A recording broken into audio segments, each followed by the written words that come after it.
¿Alguna vez te has preguntado por qué tantos alumnos dicen me aburro en la escuela? ¿Y por qué tantos docentes sentimos que, aun dando lo mejor, algo ya no conecta? Hoy quiero invitarte a mirar el aburrimiento escolar no como un problema de falta de creatividad o falta de ganas, sino como una señal profunda de que algo se ha roto en el sentido mismo de la escuela. Porque cuando el aburrimiento aparece, no es una falla individual, es una alarma que nos está diciendo que la institución educativa necesita reinventarse. Hablar de desmotivación y aburrimiento escolar no es hablar de entretenimiento. No se trata de que la clase sea más divertida, ni de sumar estrategias motivacionales de moda. El aburrimiento escolar es un fenómeno nuevo, con raíces sociales, culturales y simbólicas mucho más profundas. Durante mucho tiempo la escuela sostuvo su sentido sobre una promesa clara. Estudiar valía la pena, porque garantizaba un futuro mejor. Esa promesa fue el combustible que sostuvo el esfuerzo de aprender. Hoy, esa relación se ha roto. Para muchos alumnos ir a la escuela se vive como un trámite burocrático, sin horizonte, sin promesa y sin sentido. El interés no se ha perdido por falta de capacidad, sino porque han caído las representaciones sociales que antes sostenían el esfuerzo educativo. La escuela ha perdido su eficacia para constituir subjetividad, es decir, ya no tiene la potencia para formar ciudadanos alrededor de un conjunto de normas y valores que rigen la vida social. Ya no se percibe como un segundo hogar, ni como un templo del saber. La modernidad fundó la escuela bajo la promesa de que la educación era la llave para el ascenso social y la inserción laboral. Al producirse una ruptura entre esas promesas y la realidad, los relatos que sustentaban la escolaridad entraron en crisis. Existe una posición de impotencia, tanto en alumnos como en docentes. Los docentes sentimos que ya no podemos civilizar, disciplinar o emancipar, mientras que los alumnos habitan la escuela desde un desgano y desde la desubjetivación. El desgano, desinterés o aburrimiento, en realidad, es un proceso donde la escuela ha perdido su capacidad de formar personas, de ofrecer un lugar simbólico donde alguien pueda sentirse autor de su propia historia. En los alumnos, la desubjetivación se expresa como apatía, simulación o incluso violencia. Están en la escuela, pero no están realmente ahí. En nosotros, los docentes, se manifiesta como un sentido de incapacidad, imposibilidad o impotencia. Es decir, la sensación de que la tarea de enseñar ha perdido sentido o eficacia. La desubjetivación es el resultado de que la escuela ya no tiene eficacia simbólica. Esto significa que el discurso escolar ya no logra que los alumnos se identifiquen con un conjunto de normas y valores sociales. El mercado actual trata a los niños y a los jóvenes puramente como consumidores. Esta lógica busca el goce inmediato y la ahoridad, el presente absoluto, eliminando la mediación del deseo, borrando la espera y la promesa de futuro. Por eso, intentar motivar superficialmente es como apagar la alarma de incendio sin apagar el fuego. El aburrimiento no es el problema, es el síntoma de que los cimientos simbólicos de la escuela están ardiendo. La desubjetivación no es un problema individual de los maestros o de los alumnos, sino un problema de las escuelas. Se ha perdido su poder para dar forma, dar sentido a la experiencia humana. Imagina que la subjetividad es como un traje a la medida que la sociedad y la escuela ayudaban a tejer para que cada persona tuviera identidad y tuviera un propósito. La desubjetivación es el proceso en el que ese traje se deshilacha por completo. La persona sigue estando ahí, pero se siente desnuda frente a la realidad, sin una estructura que la proteja o le permita moverse con seguridad y con sentido. El aburrimiento escolar es el efecto de la destitución simbólica de la escuela, lo que nos obliga no a buscar recetas mágicas de motivación, de innovación, sino a inventar otra vez la escuela y construir nuevos argumentos para educar que sean capaces de alojar a los alumnos contemporáneos. La motivación se ve como un problema, porque ya no es como un motor interno o una elección voluntaria para actuar de una persona. El desinterés de los alumnos no es un problema que se resuelva con tácticas motivacionales o buscando mejores formas de entretenerlos. No es cuestión de ingeniería didáctica o de aplicar recetas mágicas de innovación. El interés por aprender en la escuela se ha diluido, porque las representaciones sociales que lo sostenían han caído. Los jóvenes están interesados en aprender muchas cosas, pero estas no coinciden con la propuesta escolar, la cual resulta poco significativa desde el punto de vista lógico, psicológico y social. Mientras la escuela intenta interpelar a un sujeto en formación con tiempos de espera, el mercado y los medios interpelan por un consumidor en actualidad que busca la satisfacción inmediata. Los alumnos habitan un mundo tecnológico de inmediatez que rompe con la lógica lineal y racional del pensamiento adulto y escolar. La motivación no es un componente natural del niño, sino una construcción histórica y social que hoy debe ser reinventada mediante la creación de experiencias culturales que devuelvan el sentido al acto de enseñar y al acto de aprender. Podemos pensar en la motivación como un combustible de un vehículo. En el pasado, ese combustible era la promesa de un futuro mejor. Hoy, el problema no es que el motor, el alumno o el docente esté averiado, sino que el tanque está vacío porque esa promesa social se ha evaporado. Por más que intentemos cambiar el volante o pintar la carrocería, métodos didácticos e innovación, el vehículo no avanzará hasta que encontremos una nueva fuente de energía y sentido. El aburrimiento escolar es la manifestación de que el interés por aprender se ha diluido debido a la caída de las representaciones sociales que sostenían a la escuela. Al romperse la promesa moderna de que la educación garantizaba el ascenso social y el esfuerzo de estudiar pierde su sentido. El aburrimiento también es un síntoma de la crisis de los contenidos escolares, al intentar competir con la avasallante información de las redes mediáticas y la tecnología, que poseen una lógica, una estética y una inmediatez muy distinta a la escolar. El desinterés no se resuelve simplemente encontrando temas atractivos o modificando dinámicas de clase, ya que no es un problema técnico-pedagógico. Lo que está en jaque es la capacidad de la escuela para ofrecer algo que coincida con el deseo de saber de los alumnos contemporáneos. Los alumnos desean aprender muchas cosas, pero estas no suelen ser lo que la escuela propone, lo que sugiere que el problema reside en los dispositivos institucionales, las escuelas, y no necesariamente en los contenidos curriculares. Aprender hoy requiere inventar otra vez la escuela, creando nuevas palabras y vínculos que den sentido a la experiencia educativa en lugar de repetir modelos agotados. Podemos imaginar que la escuela es un antiguo teatro. El problema actual no es que los actores hayan olvidado sus líneas o que la iluminación falle, la didáctica. El problema es que el guión ya no le dice nada al público actual y el edificio mismo ha perdido su mística. No basta con cambiar el vestuario, es necesario que los actores y espectadores encuentren una nueva obra que a ambos les apasione representar. Hablemos de los alumnos. Ellos se definen no solo por su edad, sino por su subjetividad, la cual ahora es generada por la experiencia mediática y el mercado, en lugar de las instituciones tradicionales como la familia o la escuela. Son niños y jóvenes con una fragilidad y una pobreza simbólica, escasez de ideas, proyectos y creatividad. Intervienen en la escuela desde una lógica estética y tecnológica que rompe con el razonamiento lineal de los adultos, integrando imagen, sonido y escritura de forma simultánea. A diferencia de la infancia moderna, que era en un tiempo de espera, los nuevos alumnos son sujetos de actualidad.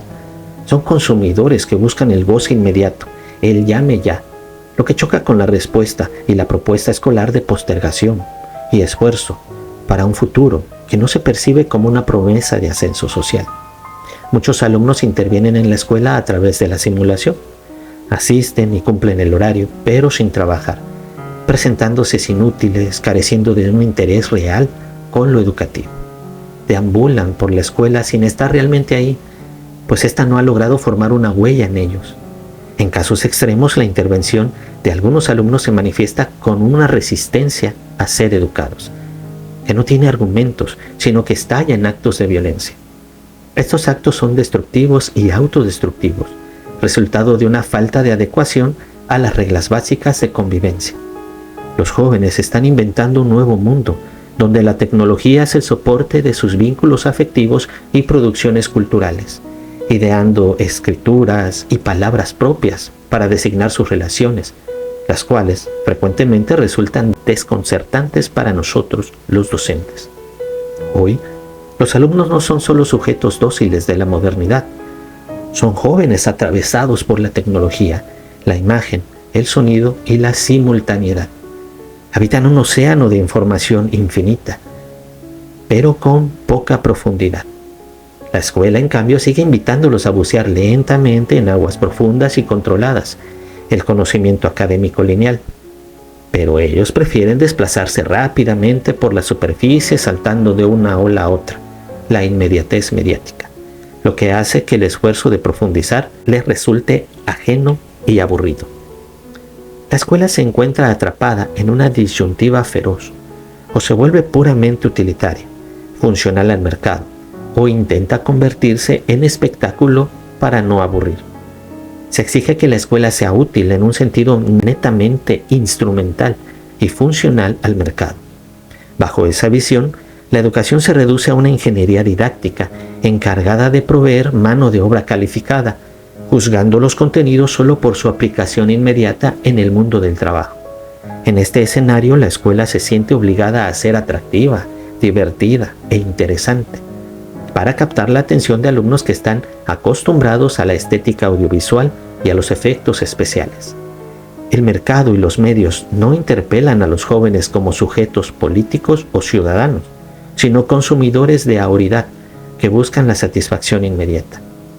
Esto obliga a la escuela a oscilar entre ofrecer algo que sirva, pragmatismo, o algo que entretenga, espectáculo.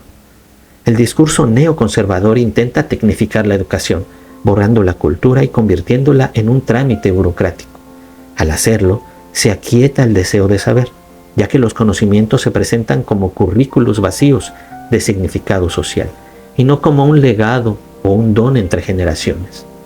La escuela no debe caer en ninguno de estos dos extremos, sino recuperar su función de transmisión cultural, que crea lazos y promueve experiencias culturales más allá de la utilidad pragmática o la diversión superficial. Podemos imaginar a la escuela como un antiguo museo de arte, rodeado de centros comerciales y parques de diversiones. El pragmatismo querría convertir el museo en una oficina de empleo que solo enseñe lo que produce dinero, mientras que el espectáculo querría convertir las obras de arte en videojuegos interactivos para que nadie se aburra.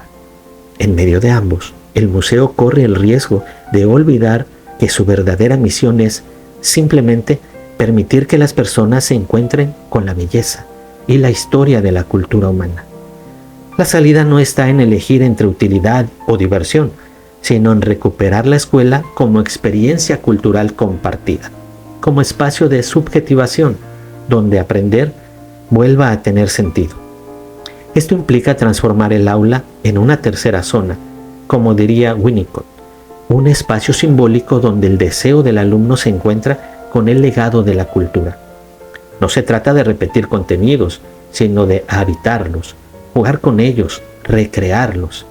La tercera zona es el escenario simbólico donde el deseo del alumno se encuentre con el legado de la cultura, permitiendo que el conocimiento sea habitado y recreado en lugar de simplemente repetido. Para que el interés por aprender aparezca, se proponen 3 pasos fundamentales. Presentar los contenidos como saberes abiertos, incompletos e imperfectos, sujetos a revisión y a recreación.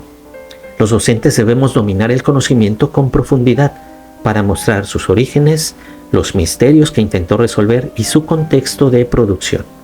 No dejar el interés fuera de la escuela, sino integrarlo en el aula, como un compromiso entre docentes, alumnos y tareas. Permitir un tiempo lúdico para que el interés se genere y se sostenga, rompiendo con la inmediatez del consumo que domina la vida actual. La función docente no es la pasividad ni la mera ingeniería didáctica, sino establecer un vínculo subjetivamente que aliente al alumno desde el otro lado del conocimiento. En lugar de justificar un tema, porque se necesitará el año próximo, se debe demostrar su valor científico, artístico o tecnológico en la cultura. La escuela debe aspirar a formar ciudadanos autónomos y críticos, recuperando el sentido político y ético frente a la interpelación del mercado que solo ve consumidores. Recuperar la ilusión de la promesa educativa. Esto no es un optimismo ingenuo, sino la responsabilidad de inventar dispositivos y palabras para habitar un mundo nuevo, rescatando el deseo de enseñar y el deseo de aprender. Para visualizar esta propuesta, imaginemos la educación no como una fábrica que entrega productos terminados y empaquetados, contenidos cerrados, sino como un taller de arte abierto. En este taller el maestro no solo da las herramientas, sino que comparte la historia de por qué otros artistas las usaron, permitiendo que el aprendiz experimente, se equivoque y cree su propia obra en un tiempo que no está marcado por el reloj, sino por el placer de la creación. Aprender en profundidad no es memorizar, sino comprender, relacionar, crear analogías, equivocarse y volver a intentar. El aula se vuelve entonces un espacio social compartido, donde la voz del alumno importa y donde el saber deja de ser un trámite para convertirse en experiencia. Veamos algunas estrategias para promover el aprendizaje en profundidad. En lugar de repetir, el alumno debe construir analogías, modelos y reelaborar textos propios que demuestren su interpretación personal. Se sugiere el uso de mapas y redes conceptuales, cuadros sinópticos y toma de notas. La clave es que estos sean construidos por el alumno y no entregados ya hechos por uno, el docente, para que el proceso del pensamiento ocurra durante su elaboración. Debemos presentar desafíos que no tengan una solución preconfigurada, permitiendo que el alumno seleccione sus propios procedimientos y pasos a seguir. La motivación no es algo que el alumno trae de fábrica, sino que se construye en el aula. Debemos usar guías de aplicación, estudio o investigación que oriente el trabajo autónomo. Las guías de investigación son las más complejas, pues exigen que el alumno busque y seleccione su propia información. Abandonar la enseñanza paso a paso en favor de secuencias en espiral. Volver a temas con más complejidad o convergentes. Analizar un mismo contenido desde distintos planos. Es fundamental ayudar a nuestros alumnos a tomar conciencia de sus propios procesos mentales. Esto incluye que aprendan a monitorear si están comprendiendo y a evaluar su propio progreso antes de recibir una calificación. Rescatar las relaciones entre pares como una instancia de aprendizaje y no como una perturbación. El aprendizaje grupal permite que la crítica se convierta en una herramienta constructiva y que los alumnos confronten sus ideas previas con las de otros, generando un conflicto sociocognitivo que impulsa el saber. En conclusión, que el aula se transforme en un espacio social compartido.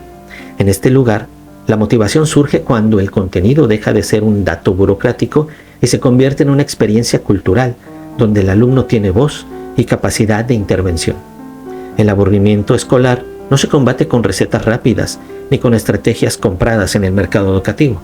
Se enfrenta reinventando el sentido de la escuela, reconstruyendo vínculos, palabras y experiencias que vuelvan a hacer del aprender algo valioso. No es un optimismo ingenuo, es lo que algunos llaman optimismo localizado. La responsabilidad ética de seguir apostando por la educación, aún en un mundo que parece haber olvidado para qué sirve. Cuando la escuela vuelve a ofrecer sentido, el interés aparece. Y cuando el interés aparece, aprender deja de ser una obligación y vuelve a ser una posibilidad. Porque educar no es llenar cabezas, es abrir mundos posibles.